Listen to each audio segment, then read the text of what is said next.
For the next technique, we're actually going to gather a strip of fabric on the Accomplish. The first thing that we're going to do is we're going to adjust our stitch length to 5. You could use anywhere from 5 to 7 because you have that option. Next we're going to do is we're going to make sure that that feed dog adjustment dial is set on that lightweight setting. And you want to make sure that you had thread tails. That's the key component in this technique, is thread tails at the beginning and thread tails at the end. So we're going to do 2 rows of stitching. So I want to start with the first row of stitching at 5/8 of an inch. So I'm going to line the edge of my fabric up with the 5/8 inch marking. And on this one I can go a little bit faster than I typically do because I'm just running a straight line of sewing. So I can really use the speed on this machine for this technique. So I'm coming to the end and I'm going to have to resist using that thread cutter. So I'm going to go ahead and take that needle out of the fabric, raise that presser foot, and go ahead and pull my thread tails. Now one thing that I could do too is I could actually remember to adjust that needle position of it stopping in the up position. So let's cut that thread tail. Let's pull out our thread tail here, and we're going to do our second row of gathers.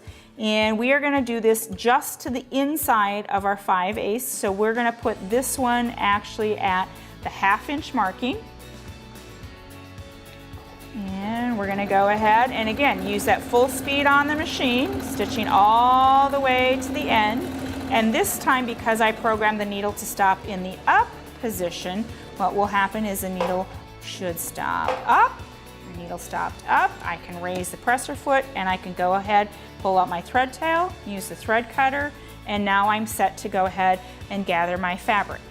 So what you're going to do is you're going to grab your needle threads on both ends. We'll start from this end. We'll grab that needle thread, those needle threads, and we're simply going to pull on those needle threads.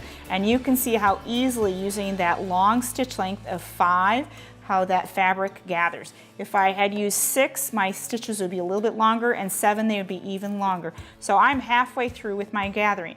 Now I'm going to go to this side and I'm going to do the same thing. I'm going to grab those needle threads, and I'm going to go ahead and pull.